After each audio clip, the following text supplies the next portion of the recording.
have to stop traveling because of that.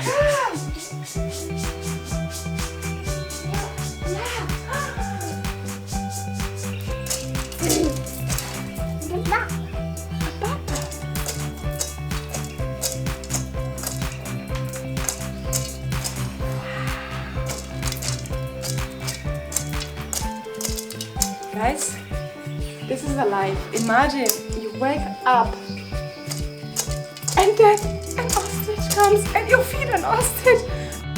I got so many comments of you guys, and also this is something like I really struggled with a lot at the beginning and when I was pregnant, that the society, people, even myself are just saying like, okay Sinja, now you can't travel.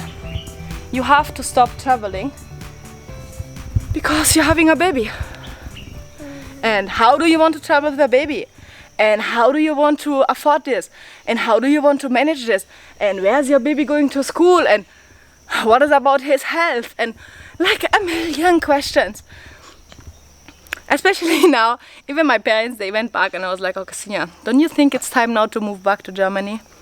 Friends are telling you like, okay, now are you still gonna travel or how will you manage? And let me be honest, I was in a happy relationship, that's what I thought, and I loved it, and I got pregnant, and Zahi was our child, like we wished to have him. It's not that he came as an accident, which might many people think.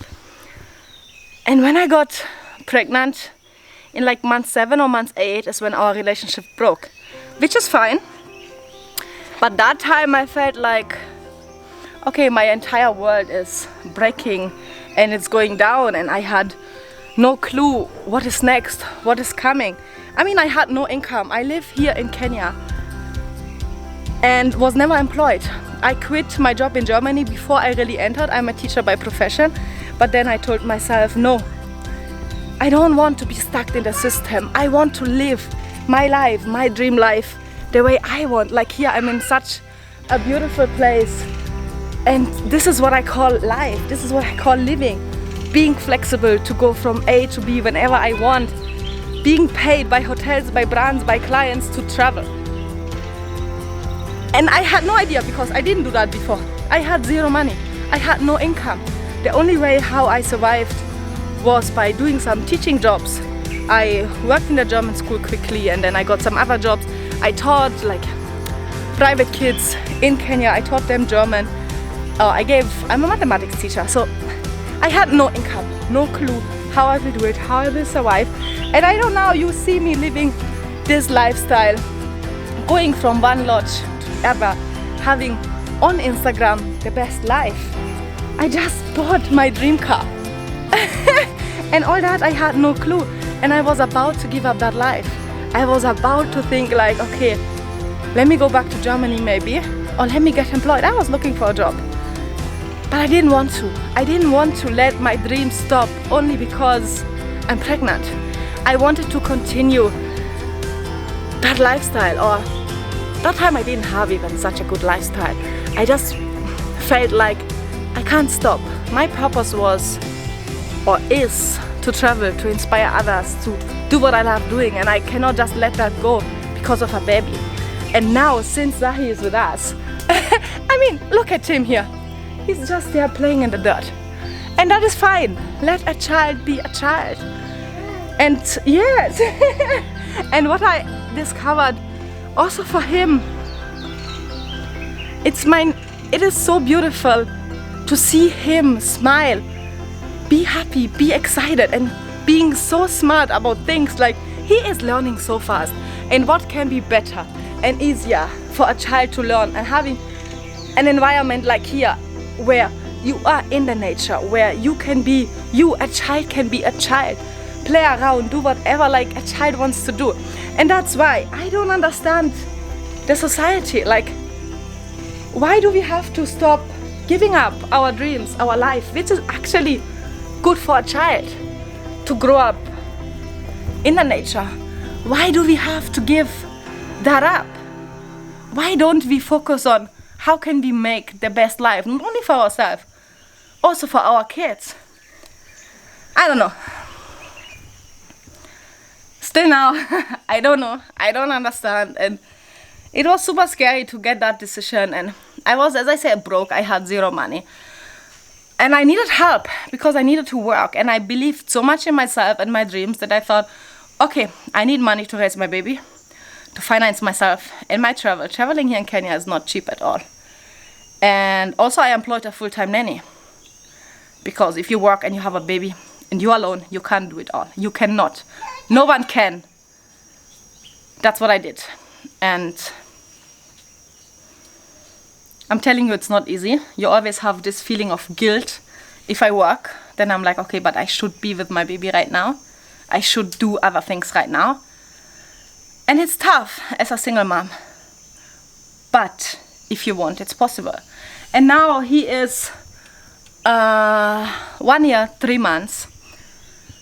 And now I get the same pressure again. Okay, when are you taking your child to school? Which school are you gonna take your child? Why do I have to make the decision now where Zahi is going to school?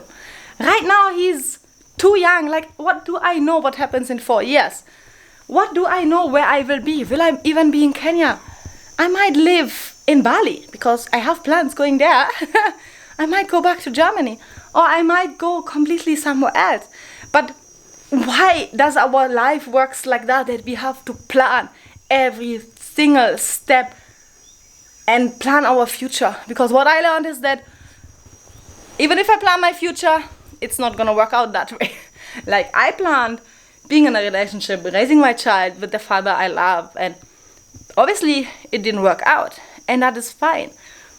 But we can't plan our life, and all what I'm trying to do and what I'm planning is just like trying to be fully in the moment, trying to be fully myself, so that, you see, Zahi feels when I'm happy. He knows Mama's happy, he is happy. When I'm like this feeling of I feel that in him. And the moment we travel, the moment we are out, I am just a better version of myself. So my son is. So if we allow ourselves to be happy, to feel ourselves, our child will be even more happy than they are now. And I believe Zahi has different kind of lifestyle, like not in terms that it's better than others. That's not what I think. But at least the way he can see the world, he can explore every day. He has new things to learn, to just discover. And that's what the beauty is when I just look at him. So I wish there would be more women out here, or the society would start looking at us travel moms a bit different and say like, wow, this is actually good what she's doing for a child, and let us support her, or see like, I don't know, I just feel like sometimes so many people try to judge me or judge my life or the life of Zahi, or which sucks. I mean, do what you do, I do what I do. And yeah, but to be honest, it is a big concern of mine, thinking of, okay, when does the time come I have to stop traveling because of Zahi? And the time will come. Not unless I will do like homeschooling. And I personally, I'm a teacher, but also I love going to school myself, because that's where you settle, where you find friends, where you have so many activities even out of the school. And I think that's important for a child, to have that institution of school somehow. So currently, I don't know, I don't want to take my child to kindergarten too early or to school too early, maybe preschool. Because I think the first years I can teach him myself. He can learn what he has to learn. Then of course I get all these questions, but what is about social skills? And what I try to do is that everywhere where we are, I try to connect him with other traveler families, with other kids, or where we live in Thika, it's a gated community. So there are so many families, so many kids just playing outside, and every day he's outside with the kids. It's not that he's alone. He's not growing up as a single child. Yes, he is a single child, but my biggest priority when we travel is Zahi. Is Zahi okay? Is that safe for Zahi? And how can he have fun and engage with other kids in his age? And for now it has worked out well, and I have no idea what's coming tomorrow. I just know the next years, that's what I want to do. This is my life. I don't want to, I don't know, I don't want to stop what I'm doing right now. And I will not for now, but I know the end will come one day. And that's why I'm trying to do the best out of it, as long as it's still possible.